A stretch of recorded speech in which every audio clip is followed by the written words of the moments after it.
Here are reworded title options that keep the same tone, structure, and impact while feeling fresh. 1. He said I needed more therapy. After I exposed him for targeting survivors, he smirked and said, "Takes one to know one, right?" When I tried to walk away, he leaned in and whispered, "I'll ruin you before this even begins." I just stared at him. 2. He told me I needed more therapy. After I called him out for targeting survivors, he smiled and said, "Takes one to know one, right?" When I tried to leave, he stepped closer and whispered, "I'll destroy you before this even starts." I just stared at him. 3. He said I needed more therapy. After I reported him for preying on survivors, he smiled and said, "Takes one to know one, right?" When I tried to walk away, he moved closer and whispered, "I'll ruin you before this even begins." I just stared at him. 4. He told me I needed more therapy. After I exposed him for targeting survivors, he smirked and said, "Takes one to know one, right?" When I tried to leave, he leaned closer and whispered, "I'll destroy you before this even starts." I just stared at him. 5. He said I needed more therapy. After I reported him for targeting survivors, he smiled and said, "Takes one to know one, right?"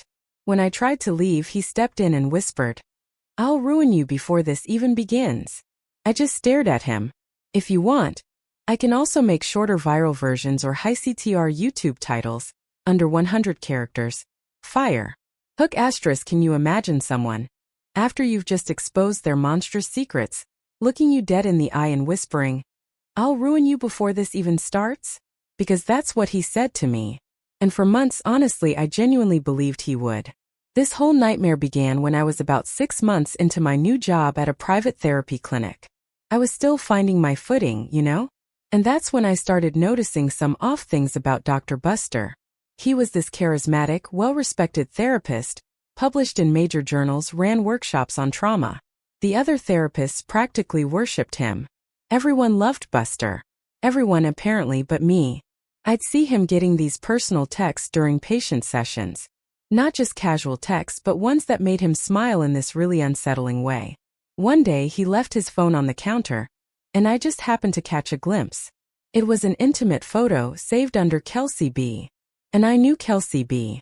She was one of his regular patients, someone I'd seen in the waiting room countless times. My stomach dropped. Then there were these strange patterns. He'd schedule certain female patients only for late evening appointments. He always called them emergency sessions. The clinic would be totally empty by then, just him and whoever he was seeing. I told myself I was being paranoid. Buster had been practicing for years. He was practically a legend. But then by accident, one of his patient files landed in my box. It was Kelsey M. Her diagnosis: borderline personality disorder, severe abandonment trauma. Her file showed she'd been seeing him twice a week for months.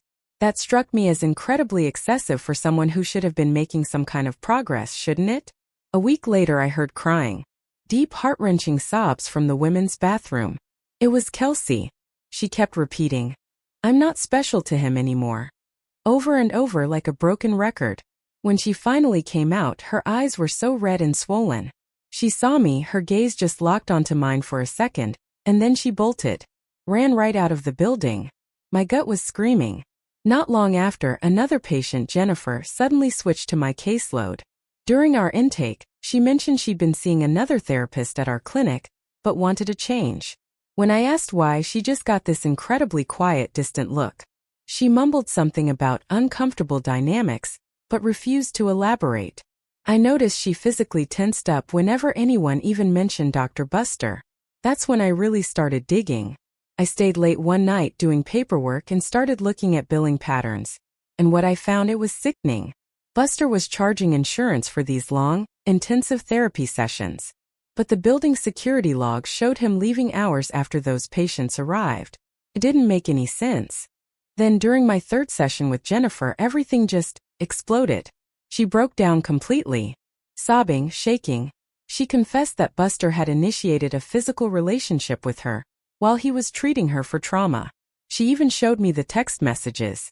Text messages where he threatened to have her involuntarily committed if she dared to tell anyone. One message still chills me to the bone. "Who would believe a woman with your diagnosis over me?" And Jennifer was pregnant. Buster was pressuring her to terminate the pregnancy, offering to pay for it through some shady fake therapy scholarship fund. She was absolutely terrified, cornered, and didn't know what to do. That night I didn't sleep. I pored over patient files, schedule patterns, everything I could get my hands on. It was clear as day. Buster specifically targeted women with histories of trauma, personality disorders, women with no family support systems, women who could be easily discredited, easily manipulated. And then the absolute horror hit me. My own patient, Rachel, had recently been pulled into consultations with him. The very next morning I went straight to our clinic director, Dr. Patricia Chun. She'd been Buster's mentor, so I expected her to be horrified, to want to help. Instead, she just laughed. She laughed. Said these troubled women often develop fantasies about their therapists, called it transference. She suggested I was too inexperienced to recognize when patients were lying. My blood ran cold. Buster confronted me in the parking lot later that day. The nice guy mask was completely gone. His face was a mask of pure rage. "I've been published everywhere," he snarled. "You're nobody. If you keep this up, I'll destroy your career." And then he threw it in my face. He knew about my own therapy history. He used my vulnerabilities against me. The next day my supervisor, a woman I trusted, warned me. "Drop everything," she said, "or face termination."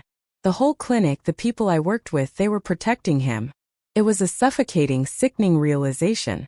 That night, Rachel attempted suicide. Buster had told her she was too damaged for real love. Shortly after, Jennifer lost the baby. She said Buster had made her drink something during a session that made her feel strange. I felt a cold, hard knot of fury in my chest. I kept digging. I found hidden files in an old storage room. 11 victims over years, with detailed notes about their vulnerabilities and how to exploit them. It was a predator's playbook. I was suspended soon after. Buster had planted substances in my desk and reported me. Then a text from Jennifer. "I can't go on." That was it. I was done playing by their rules. I went outside the clinic. I contacted the licensing board. I handed over everything I had. I recorded Jennifer's testimony before she could try to harm herself again. She survived. And once she spoke, more victims started coming forward. Buster was arrested. But everything got so much worse for me. I was blacklisted in the industry, threatened with lawsuits. I lost my job, my housing, my insurance. Someone sabotaged my car. I felt like I was constantly being watched. The victims, these incredibly brave women, they were being pressured into silence. Offered settlements, threatened, manipulated. Even their own families were turning against them, convinced they were lying. But we kept going. Slowly, painfully, relentlessly, more evidence surfaced. More witnesses came forward. A former colleague of Buster's, someone who had seen his patterns at a previous workplace, brought us even more proof. At the hearing, the victims testified one by one. The evidence was overwhelming. His own twisted, meticulous notes confirmed everything we'd accused him of. In the end, the board revoked his license permanently. He was arrested again, this time for criminal charges. The clinic collapsed. His mentor, Dr. Chun, she lost her license too. Months later, he pled guilty. Prison. Lifetime registration as a sex offender. It wasn't enough for what he'd done, not really, but it was something. The victims, they started rebuilding their lives. Jennifer went back to school. Kelsey finally began to heal. Rachel, she found her voice again. And me? I eventually returned to therapy. Carefully. Slowly. For the right reasons this time. Not for prestige. Not for power. But to help people heal. Because in the end, despite all the hell he put us through, that's what this was always about. And despite everything he tried to destroy, he didn't win. He really didn't. What would you have done in my place? Have you ever had to fight against someone so powerful and manipulative? I really want to hear your thoughts in the comments below.